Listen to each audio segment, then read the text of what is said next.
For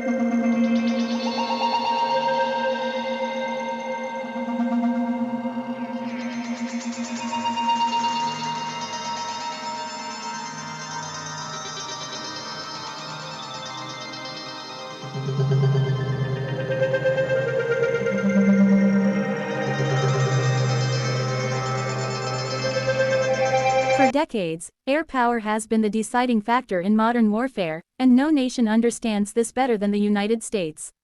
When analysts talk about how U.S. air power could neutralize Venezuela's air defense network, they are not describing a single strike or a dramatic dogfight in the sky, but a carefully layered campaign built on intelligence, technology, speed, and overwhelming coordination. In a hypothetical conflict, the dismantling of Venezuela's air defenses would begin long before the first aircraft ever crossed its borders. The foundation of U.S. air dominance lies in information. Satellites, high-altitude surveillance aircraft, cyber units, and electronic intelligence platforms would continuously monitor Venezuela's radar emissions, command centers, and missile sites. Every active radar, every communication link, and every movement of air defense units would be mapped in real time. Venezuela's air defense network, while modern on paper, relies heavily on Russian-supplied systems such as the S-300 VM, Buk M2, Tor M1, and older Soviet-era platforms. These systems are powerful, but they are not invisible, and they depend on emitting signals that can be detected, analyzed, and exploited. Before any kinetic action, electronic warfare would quietly shape the battlefield. U.S. cyber and electronic attack units would target command and control networks, data links, and radar integration systems. This phase would aim to confuse operators, disrupt communications between missile batteries, and degrade the ability of the air defense network to function as a unified system. Even the most advanced surface-to-air missile is far less effective when it cannot receive accurate targeting data or communicate with higher command. Once the digital battlefield was prepared, the air campaign would begin with suppression and destruction of enemy air defenses. Stealth aircraft would play a central role in this phase. Platforms like the F-22 Raptor and F-35 Lightning II are designed specifically to penetrate contested airspace without being detected by conventional radar.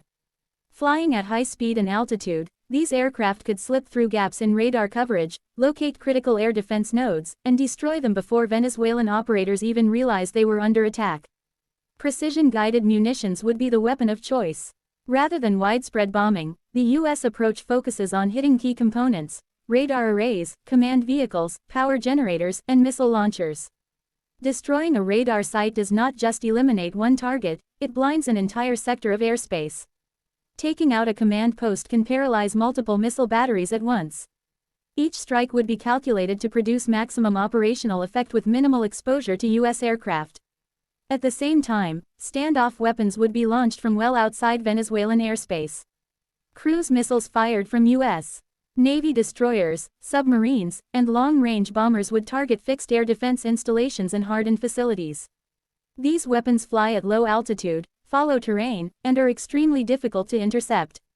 For air defense crews already struggling with disrupted communications and electronic interference, the sudden arrival of dozens of precision missiles would overwhelm response capabilities. As Venezuela's long-range air defenses were degraded, the focus would shift to shorter-range systems designed to protect key facilities and military bases. These systems are effective against low-flying aircraft and helicopters, but they are vulnerable once their supporting radars and command links are destroyed. Attack aircraft such as the F-16 and A-10, supported by drones, would operate more freely, targeting remaining missile launchers and mobile air defense units attempting to relocate. Unmanned aerial vehicles would be critical throughout the campaign. Drones would act as scouts, decoys, and strike platforms. Some would intentionally expose themselves to draw missile fire, revealing the locations of hidden air defense systems.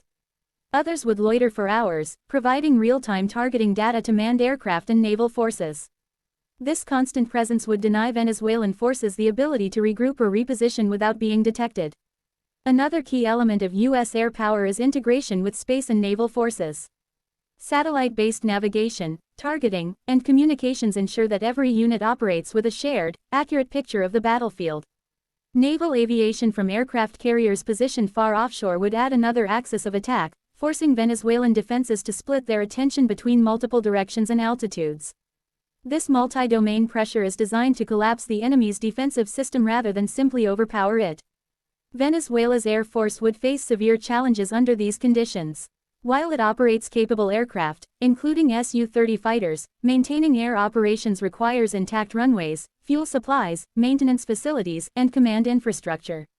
U.S. air power would target these supporting elements, grounding aircraft without the need for large-scale air-to-air combat.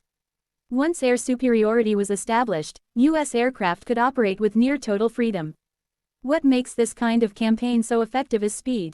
Modern U.S. air operations are designed to unfold in days, not weeks. By striking simultaneously across the electromagnetic spectrum, the air, the sea, and cyberspace, the United States aims to overwhelm decision-making at every level. Venezuelan commanders would be forced to react to multiple crises at once, often with incomplete or misleading information.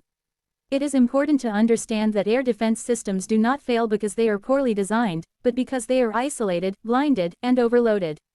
Even advanced missile systems cannot defend against stealth aircraft they cannot see, cruise missiles they cannot track, and electronic attacks they do not fully understand.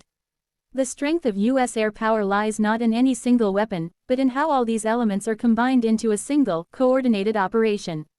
In the end, the destruction of Venezuela's air defense network in such a scenario would not be about spectacle, but control. Control of the skies means control of the pace and direction of the conflict. Once air defenses are neutralized, the balance of power shifts decisively. Ground forces, naval units, and political leaders all operate under the reality that the airspace above them is no longer secure. This kind of analysis explains why air superiority remains the cornerstone of U.S. military strategy. It is not about domination for its own sake, but about shaping the battlefield in a way that minimizes risk to friendly forces while maximizing pressure on the opponent.